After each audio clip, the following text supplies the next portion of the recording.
Hello students, आज इस video में हम class 8 book RS Agarwal chapter 10 profit and loss exercise 10A question 22 से स्टार्ट करेंगे।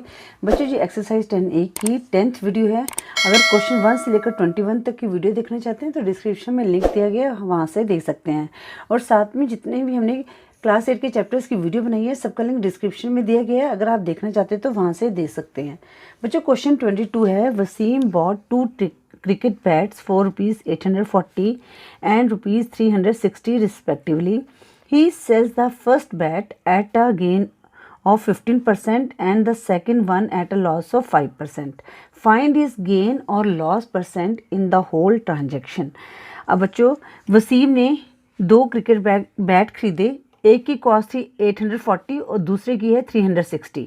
जो फर्स्ट बैट है जिसकी 840 कॉस्ट है, इसको 50% का गेन हुआ और सेकंड वन को हुआ 5% का। अब बच्चों, हमने ये निकालना है कि इसको गेन हुआ या लॉस हुआ। ठीक है, पहले तो हमें ये पता करना चलेगा कि इसको गेन हो रहा है या लॉस हो रहा है। तो उसके लिए क्या चाहिए, हमें SP चाहिए। ठीक है ना। अब यहाँ पर क्या दिया है, SP में सेलिंग प्राइस, यहाँ पर कॉस्ट प्राइस दी हुई है और हमें गेन दिया हुआ है या लॉस दिया हुआ है। अब हम सेलिंग प्राइस को निकाल सकते हैं। सेलिंग प्राइस क्या होगा, अगर गेन है तो CP प्लस गेन होगा और अगर लॉस है तो CP माइनस लॉस होगा। ठीक है, ये हम क्वेश्चन को करते हैं। अब बच्चों, पहले हम लिखेंगे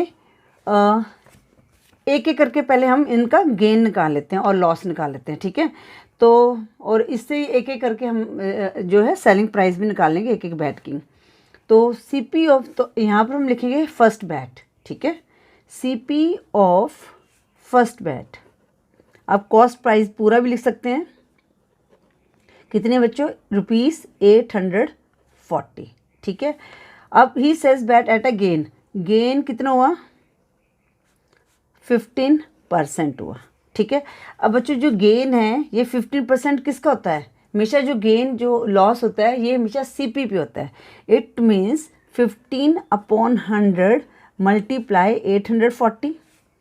राइट बच्चों। ठीक है, अब 0 से 0 कट जाएगा। अब ये किस पे जाएगा, 2 के टेबल में कट जाएगा। 2 5 ज़ा 10, 2 4 ज़ा 8, 2 2 ज़ा 4, 5 3 ज़ा 15। अब 42 को 3 से मल्टीप्लाई किया तो हमारे पास कितना आ गया, ₹6, 3 4 ज़ा 12, 126 आ गया। ठीक है, तो गेन कितना आया, 126 आ गया। अब हम इसकी सेलिंग प्राइस निकालते हैं, SP ऑफ फर्स्ट बैट।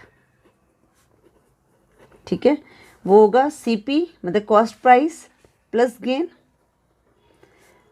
अब कॉस्ट प्राइस हमारे पास है ₹840 प्लस ₹126। इनको ऐड करेंगे तो कितना आ जाएगा, यहाँ पर आ जाएगा 6 6 और 9, ₹966 आ गया। ये आ गई हमारी फर्स्ट बैट की SP आ गई। ठीक है, अब CP of second bat. CP of second bat वो कितनी है, 360 और 5% का लॉस हुआ। ठीक है, ₹360। लॉस कितना हुआ, 5% का। इट मीन्स 5/100 CP के निकालेंगे, इसको लॉस को निकालेंगे। 0 से 0 कट गया। 5 2 ज़ा 10, 2 1 ज़ा 2, 2 8 ज़ा 16। इट मीन्स उसको ₹18 का लॉस हुआ। ठीक है, अब हम SP निकालेंगे। अब लॉस हुआ है तो ये CP में से हम माइनस कर देंगे। ठीक है ना। सेकंड बैट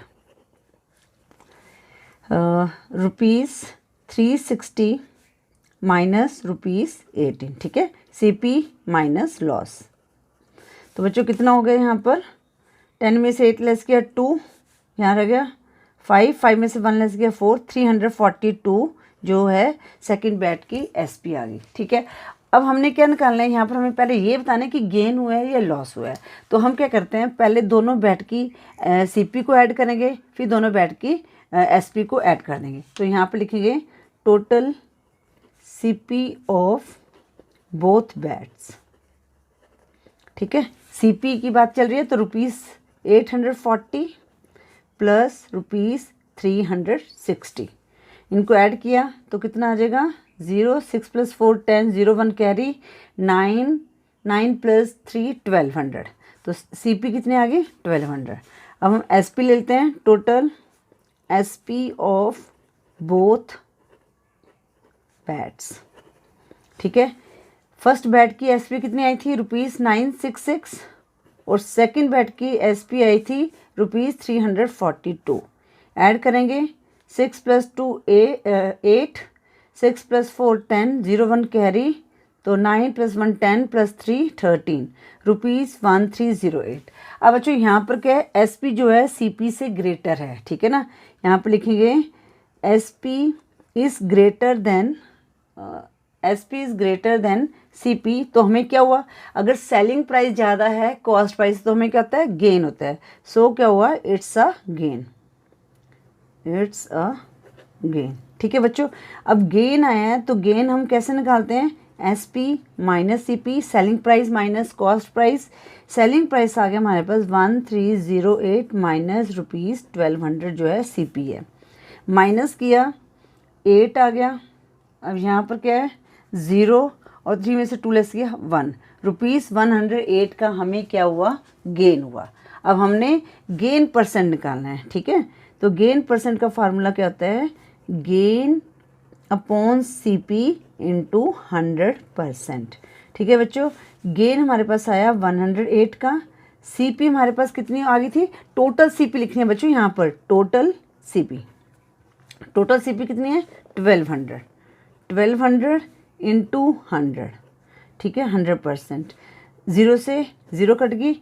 अब बच्चों ये 12 को 9 से मल्टीप्लाई करोगे तो आपका कितना आएगा, 108 आ जाएगा।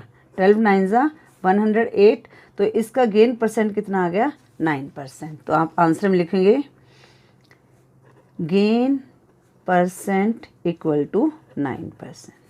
ठीक है बच्चों, इस तरह से ये आपने क्वेश्चन 22 को सॉल्व करना था। अब हम करेंगे क्वेश्चन 23। बच्चों क्वेश्चन 23 है, Hima bought 2 pairs of jeans for ₹1450 each. अब ईच लिखा गया है तो मतलब कि दोनों जो जीन्स है ना उनका जो प्राइस है 1450 है। She sold one of them at a gain of 8% and other at a loss of 4%. Find her gain और loss percent in the whole transaction. अब बेटा यहाँ पर भी आपने सेम जैसे क्वेश्चन 22 किया वैसे करना है, क्योंकि होल ट्रांजैक्शन में उन्होंने गेन और लॉस परसेंट को पूछा है। ठीक है ना, तो पहले हम ये बताएंगे कि गेन हुआ है लॉस हुआ है, तो हम पहले क्या करेंगे, पहले हम SP निकालेंगे। ठीक है बच्चों, तो हम लिखेंगे पहले cost price of first gene, मतलब फर्स्ट सेकेंड जीन करके इसको निकालते हैं, क्योंकि एक में लॉस है और एक में गेन है। ठीक है, तो हम लेंगे CP ऑफ फर्स्ट जीन। तो बच्चों ये सेम ही है, ₹1450। ठीक है, अब गेन कितना हुआ, gain percent on first gene भी लिख सकते हैं। ठीक है, ऐसे कोई दिक्कत, क्योंकि हम पहले हमने फर्स्ट जीन लिख दिया इसलिए आगे लिखने की जरूरत नहीं है। ठीक है, तो gain percent of on first gene कितना है, 8% है। तो 8% किसका हुआ, CP का, 8/100 इंटू 1450, 0 से 0 कट गया, आगे 10 है 5 है, तो 5 के टाइम चल जाएगा, 5 2 10, 5 2 10, 5 9 45, 2 4 8। अब बच्चों 29 को हमने 4 से मल्टीप्लाई किया तो कितना आया, 4 9 36, 6 3 कैरी, 4 2 8 + 3 11। ठीक है, तो कितना आ गया, 116 आ गया। ये क्या आया, गेन आया है। ठीक है बच्चों, अब हम SP निकालेंगे, SP ऑफ फर्स्ट जीन। ठीक है, तो यहाँ पर आप लिख भी सकते हो CP या डायरेक्ट भी कर दो, CP के 1450 प्लस ₹116। तो इनको ऐड करेंगे, 6 5 + 1 6, 4 + 1 5 1। ठीक है, तो फर्स्ट जो जीन की जो SP कितनी आ गई, ₹1566। अब CP ऑफ सेकंड जीन की सेम ही है। ठीक है ना, फिर भी लिख लेते हैं, चलो CP ऑफ सेकंड जीन। ठीक है बच्चों, वो कितनी है, 1450। अब यहाँ पर क्या हुआ था, लॉस परसेंट हुआ था ऑन सेकंड जीन पे उसको लॉस हुआ था, कितना हुआ था लॉस, 4% का, 4%। इट मीन्स 4/100 मल्टीप्लाई 1450, 0 से 0 कट गया। ठीक है, 5 2 ज़ा 10, 5 2 ज़ा 10, 5 2 ज़ा 10, 5 9 ज़ा 45, 2 2 ज़ा 4, 29 मल्टीप्लाई 2 कितना है यहाँ पर लिख लेते हैं, 2 9 से 18, 8 1 कैरी, 2 2 ज़ा 4 प्लस 1 5, ₹58 आ गया। ठीक है, तो सेकंड जीन पे जो लॉस आया है वो ₹58 का है।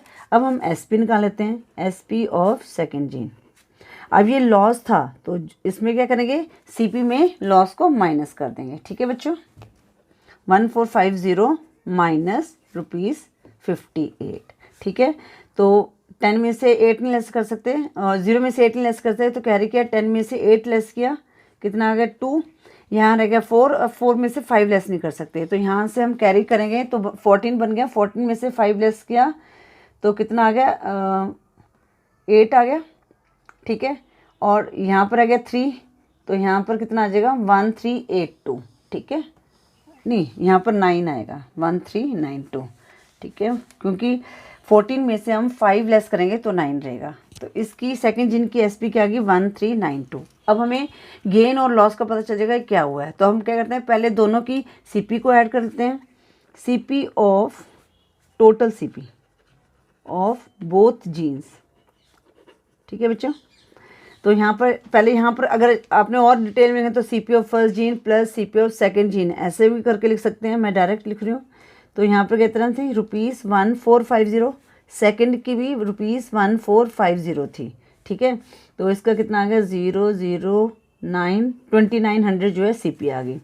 अगर total SP of both jeans, ठीक है, कितना आया ₹1566 और प्लस ₹1392। ठीक है बच्चों, तो 6 + 2 8, 9 + 6 15, 5 1 कैरी, 6 + 3 9 1 नहीं 2, तो कितना आ गया 2958। ये है SP ऑफ बोथ जीन्स। ठीक है, अब बच्चों यहाँ पर क्या है, SP is greater than CP, तो हमें क्या हो रहा है यहाँ पर गेन हो रहा है। ठीक है ना, तो यहाँ पर लिखें SP is greater than CP, so it's a gain. ठीक है बच्चों, तो गेन इक्वल टू क्या होगा SP माइनस CP, तो SP कितनी है हमारे पास 2958 माइनस ₹2900, तो हमारे पास गेन आ गया ₹58 का। ठीक है, अब ऑब्वियसली गेन परसेंट निकालेंगे, गेन परसेंट निकालने के लिए क्या करते हैं, गेन अपॉन CP, जब भी परसेंटेज निकालना है तो 100% से मल्टीप्लाई कर देते हैं। तो गेन कितना था 58, CP टोटल CP कितनी है, टोटल CP लिखनी है यहाँ पर आपने। ठीक है, तो 2900 मल्टीप्लाई 100, 0 से 0 कट गया। ठीक है, 29 2 ज़ा 58, तो कितनी आ गई गेन परसेंट 2%। ठीक है, तो आंसर में अलग से मेंशन भी कर सकते हैं, गेन इक्वल टू 2%। ठीक है बच्चों, इस तरह से आपने ये क्वेश्चन 23 को सॉल्व करना था। आई होप क्वेश्चन 23 भी आपको अच्छी तरह से समझ आ गया है।